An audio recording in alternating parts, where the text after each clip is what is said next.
एक professor class ले रहे थे। क्लास के सभी छात्र बड़ी ही रुचि से उनके लेक्चर को सुन रहे थे। उनके पूछे गए सवालों के जवाब दे रहे थे। लेकिन उन छात्रों के बीच एक कक्षा में एक छात्र ऐसा भी था जो चुपचाप और गुमसुम बैठा हुआ था।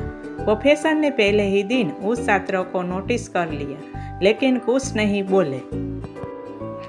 लेकिन जब 4-5 दिन तक ऐसा ही चला तो उन्होंने उस छात्र को क्लास के बाद अपने केबिन में बुलवाया और पूछा, तुम हर समय उदास रहते हो, क्लास में अकेले और चुपचाप बैठे रहते हो, लेक्चर पर भी ध्यान नहीं देते, क्या बात है, कुछ परेशानी है क्या? सर, वो छात्र कुछ हिचकिचाते हुए बोला, मेरे अतीत में कुछ ऐसा हुआ है जिसकी वजह से मैं परेशान रहता हूँ, समझ नहीं आता क्या करूँ। प्रोफेसर भले व्यक्ति थे। उन्होंने उस छात्र को शाम को अपने घर पर बुलवाया। शाम को जब छात्र प्रोफेसर के घर पहुंचा तो प्रोफेसर ने उसे अंदर बुलाकर बैठाया।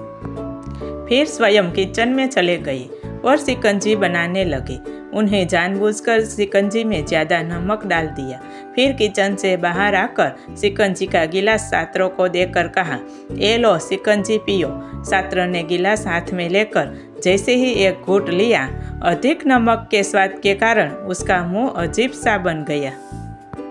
यह देखकर प्रोफेसर ने पूछा, क्या हुआ, शिकंजी पसंद नहीं आई? नहीं सर, ऐसी बात नहीं है, बस शिकंजी में नमक थोड़ा ज़्यादा है। छात्र बोला, अरे अब तो ये बेकार हो गया, लाओ गिलास मुझे दो, मैं इसे फेंक देता हूँ। प्रोफेसर ने छात्र से गिलास लेने के लिए अपना हाथ बढ़ाया, लेकिन छात्र ने मना करते हुए कहा, नहीं सर, बस नमक ही तो ज़्यादा है, थोड़ी चीनी और मिलाएगी तो स्वाद ठीक हो जाएगा।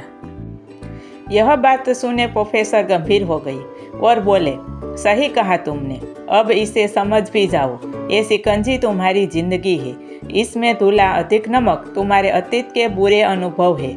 जैसे नमक को शिकंजी से बाहर नहीं निकाल सकते, वैसे ही उन बुरे अनुभव को भी जीवन से अलग नहीं कर सकते। वे बुरे अनुभव भी जीवन का हिस्सा ही है।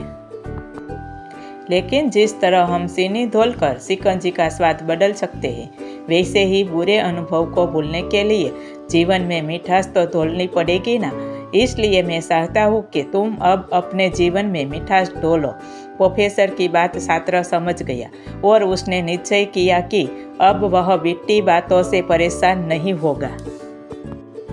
सीख, जीवन में अक्सर हम अतीत के बुरी यादों और अनुभव को याद कर दुखी होते रहते हैं। इस तरह हम अपने वर्तमान पर ध्यान नहीं दे पाते और कहीं न कहीं अपना भविष्य बिगाड़ लेते हैं। जो हो चुका उसे सुधार नहीं जा सकता, लेकिन कम से कम उसे भुलाया तो जा सकता है, और उन्हें भुलाने के लिए नई मीठी यादें हमें आज बनानी होगी।